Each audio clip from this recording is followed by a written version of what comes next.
Full ingredient list and method in description. First stage is preparing your pumpkin and your carrot. So peel and chop the carrots into chunks, cut the top off of the pumpkin, scoop out the insides and get enough flesh that you can get about 200 grams of puree. So I'd recommend making about 400 grams of raw flesh.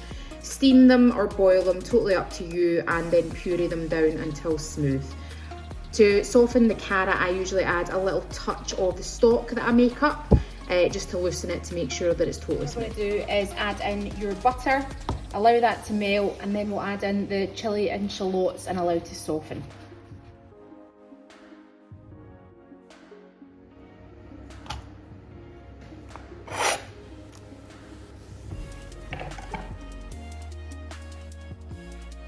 Once the shallots have started to soften, grate your garlic cloves in. If you don't have a microplaner, just finely chop it and add it in.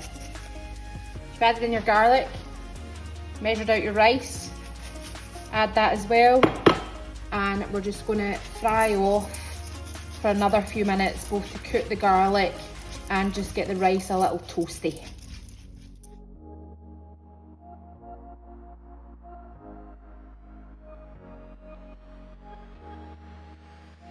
Once you've reduced the wine, you can see there, we're going to add the blended carrot for the hit of the orange colour and the blended pumpkin that you've got from scooping out the insides of the pumpkin. So add your pumpkin, and then add your carrot and give that a mix through. And slowly add your stock and stir through until it thickens, and then we need to add some more. So just a little bit at a time. Stir for 3-4 minutes and then add some more. Now, part of the perks of adding the puree at this point and not closer at the end is the rice is still in the early stages of cooking, so that'll actually absorb a lot of the flavour from the carrot and the pumpkin. I add my teaspoon of honey at this point as well, just to make sure it's all stirred in nicely.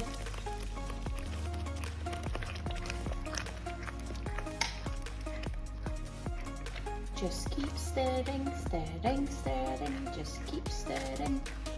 And as it's time for me to add more liquid, I'm just adding about 100 ml at a time, so four lots. And then continuing to stir until it's absorbed.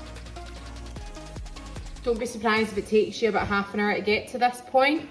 Just a slow process means that you're doing it right. So just keep stirring.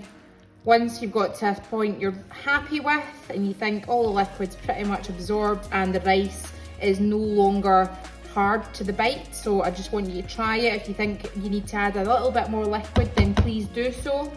And all we're going to do is just leave this to cool to room temperature.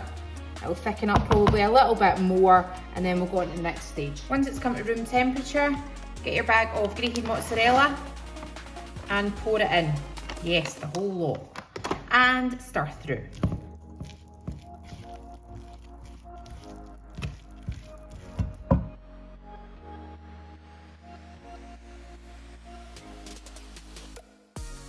I've then lined a baking tray with foil. I've brushed the foil with olive oil. Take some of the mixture, shape it into a golf ball and place it on the baking tray. And just keep doing that until you've used up all your mixture.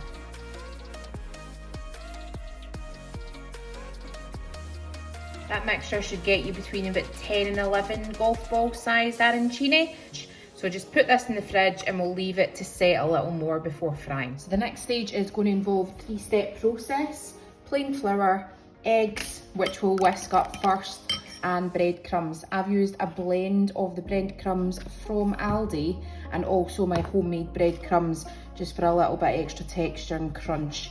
So you can find that reel on my Instagram, but you can quite easily just use these, that's absolutely fine. So lay them all out and then we're going to roll the arancini balls in this before frying.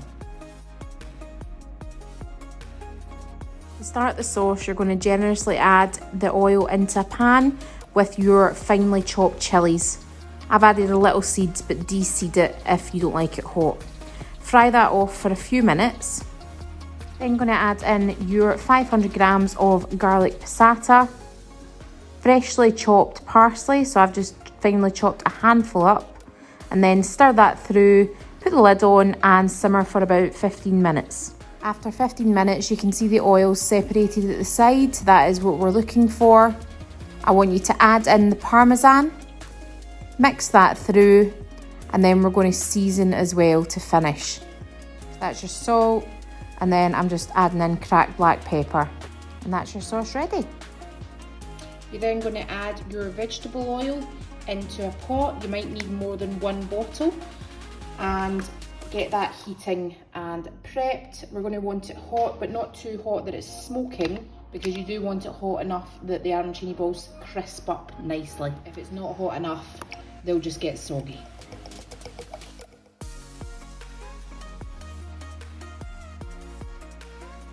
And you can maybe see from the time-lapse video, I'm actually double coating some flour, egg, breadcrumbs, then egg, breadcrumbs, and just make sure that you've got a nice coating on the outer edges. Your oil heats up to temperature, just drop your arancini balls in. I'm going to do 3 at a time and fry until golden.